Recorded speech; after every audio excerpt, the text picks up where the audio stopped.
how directing production can be improvising, let's say. I mean, there will be an improvisation if there is no time, right? But it's good to improvise as a director, to have that freedom, not to be stuck in all these papers that you do in the pre-production, which is important.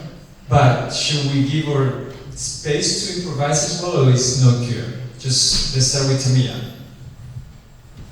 Well, my film is Lexi's Hour, the Adventure Begins, and it literally came out of a film festival in Cyprus, and it was a very dynamic shoot in that we created the manuscript until 1 o'clock the night before, and then shot between festival. So there's a full festival going on, and we're grabbing other directors, and we all got together, and we made this film. So the importance of improvisation, I mean, we had a script, we did have a script. We had to work with what we had. We were filming in Cyprus, another country. We had to find venues and connect with local actors to fulfill, and then we also put directors that were there at the film festivals in too. It was all about making a decision to do it. I don't know if any of you guys here have done 48-hour film projects before, where you literally have to write the story, go film it, get it edited and turn it in. I love those. I actually love those because that is the way I make sure I have 11 short films completed. And that was from the coaching and what I learned from the 48-hour film project. You learn things like what you mentioned about one location. Sometimes you just have to shoot from one location, bring all your actors there, because then you can get more done. So sometimes when you're on a limited budget, which, you know, pretty much I'm always on a limited budget, right? Most of us, I'm sure, are always on a limited budget. Make the most of it. You know, find the good collaborations with people who are willing to come in and you've worked with multiple times before that are going to do the work because they see the vision. Yeah. Should I answer? Oh, okay. My films in Denmark, it's hard to find people to get, and it's hard to finance. So every time I make the film, it's voluntarily. And all my actors, they are really good, and most of them are my friends now, so they just helping me. To the question, also that if there is rain, there was one point I was making my 5th film, and everything has to be outside. The scenes I had written were outside, but I couldn't do anything. So I asked my dad, he's a professor, and at the university they have this basement.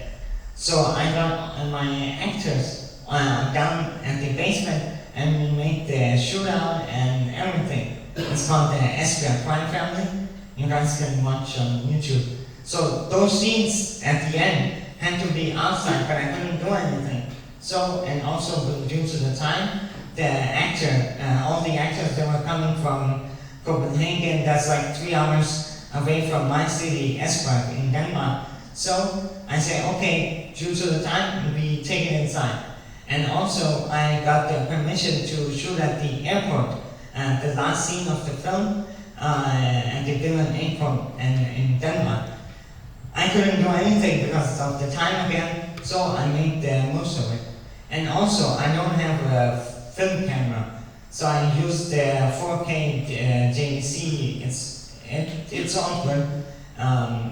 The pictures are really good, so you don't need a big camera, you don't need a big budget to make a good compact short film or feature film. Yeah, I totally have to agree. And I think directing is also problem solving. Like a big part of our job is problem solving, so you need to improvise like daily on set. You have a lot of stuff which is not going well and you need to improvise. You need to feel the energy at the moment you see it's not working out a plan. Even if you organize everything like really detailed, you can't never like have the results you're expecting. This is like the work because you have a team, you have different characters, you have talents, and they all have the energy and the soul and the vision and all this coming together, and you see, no, it's not working like I organized it, so we need to improvise now. We need to like open the doors for it, and I think it's really important as a director to be open and to feel the situation when it should be happening right now, when you should go not with the schedule and let your actors, for example, like be open and improvise the scene, or let your camera guy like be open and try something totally crazy what you never would do, but at this moment you have to trust your team and you trust that they know what they do, and it's really important. Keon, what do you think? I was just thinking it has a lot to do with the talent of the actor at improvising. You know, if you have Peter Sellers, let him improvise. You know, if you have, Anchorman 2, where you cut out 72 hours of improvisation, you lose a lot of money. So it just depends on the talent of the actor. If there's time, then go for it. If they're good and they have great instincts. I think the key is to prepare as much as you can. The post-production, I learned that it's really, really important, and you can try to plan some things before in advance. If this doesn't go, what you're gonna do, you need to be prepared as much as you can. So invest a lot of time in pre-production, because it will help you later and save your nerves. But of course, if every time goes something terrible and unpredictable, and we spoke already to other directors, and it's always, everybody has problems in the film. It depends how big it is, the scale, but it's always huge. But you need to stay calm, and you need to focus on the project, what you're doing, not on the things what happening around. And of course, this improvisation happens every time when the problems comes. But be prepared as much as you can before to solve it with a clear mind, without stress, and of course with the support of your team, what you have next to you. Well, it seems that, like today, and probably for the last couple thousand years, anytime you're trying to propagate truth, not that that's what I'm doing, but we're all trying to bring out some type of truth. Anytime you do that, there's going to be controversy. And so improvisation is twofold, on the crew's side and also on the actor's side. And when you're trying to get something real out, how far are you willing to go to get it out there? Are you willing to get shot at? Are you willing to get knives pulled on you? Are you willing to crash cars? Not necessarily, I'm not saying you should, but that's our job. And improvisation is what we're supposed to master as directors, whether it be with the camera, in a circumstance, when people are dangerous around you, and when you want to get your actors to do something that's surprising. That's what's really important. That's what I think. So yeah. Agreed. We found that very documentary that the artists, we couldn't we didn't know what they were going to tell us, or whether they were going to be able to tell us, because they were artists and that they were expressing themselves in that art. Yeah, well, certainly. Can you hear me? Yeah. So, yeah, in terms of documentary, of course, you always have to adapt to what's done. No matter what you write, it will always turn out a different way. And so it's very important to stay open and everything. But I think that, as you said, you have to be prepared. And of course, there's some writing, and we have to have a very clear, I guess, intention of what we're trying to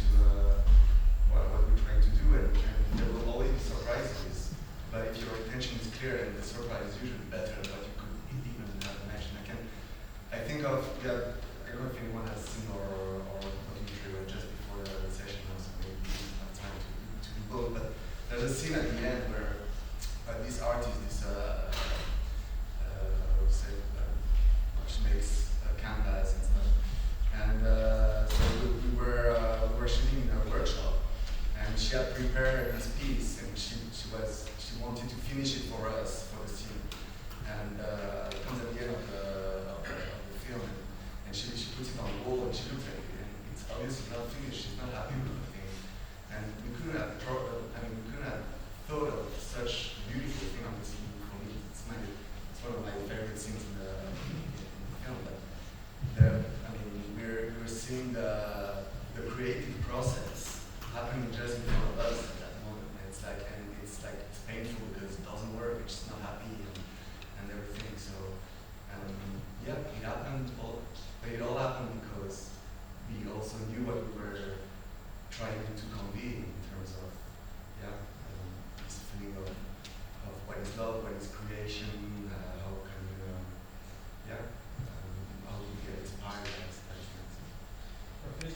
Well, I just wanted to say, as a documentary filmmaker, you should always be ready for the filming. You don't know what's happening next day, for example. I mean, always you should be ready for the incident, a new incident. I remember for the last scene of my film, I was sleeping, but I wake up in the morning, I just received a text message, and the family were coming from Iraq at that time. That was we were waiting for that moment for like 6 months, and suddenly, I had to get ready in 6 hours to be in Gatwick Airport, which obviously is like 5 hours away from my house. And I just send a text message to the producer, executive producer, that okay, I'm gonna go to film without permission in the airport. And I just went there with my camera and I did the filming, sound, everything myself, and kind of like I was acting at the same time for the securities. That I'm filming like it is for like a family video. Yeah, that's it. So, Hi, yes, well, the movie that I shot was based on a show which had a tight script, which was already tried and tested on stage. And it was about George M. Cohan, who sort of invented the musical as we know it. So as far as the script was concerned, and the actor, there was not much to do, I mean, apart from say the right words. But as far as the director goes, we had so many disasters when we shot, as we all do on every single shoot we do. So preparation, as you said, is absolutely fundamental and necessary. Just be as prepared as you possibly can. And then whatever goes wrong, plan B, plan C, plan D. We had to shoot the movie in 3 days in a deserted theatre. It was during COVID. And of course we ran out of time because it just takes. So what we couldn't really structure it because we didn't know how long it was going to take. So we ran out of time. We had to, and the premise of the movie was that the ghost of George M. Cohan haunts a theatre on Broadway, and he comes back to tell his story. So we had to change the premise because we filmed in 4 different theatres altogether. We just sort of think, let's grab this theatre, it's empty. And so we did, and it cost so much more than we intended it to. So the premise changed from he doesn't haunt one theatre, he haunts every single theatre he ever performed in. And so it will switch mid-sentence from one stage to another, which ended up being kind of fortuitous. It was kind of a great premise, really, that he just bounces around all the theatres, haunting them constantly, and he's always a presence in those buildings. So out of disaster comes, more often than not, 99% of the time, good things. So improvise, bend with the wind, just action, action, action. Always think of the solution, not the problem. I'll shut up now.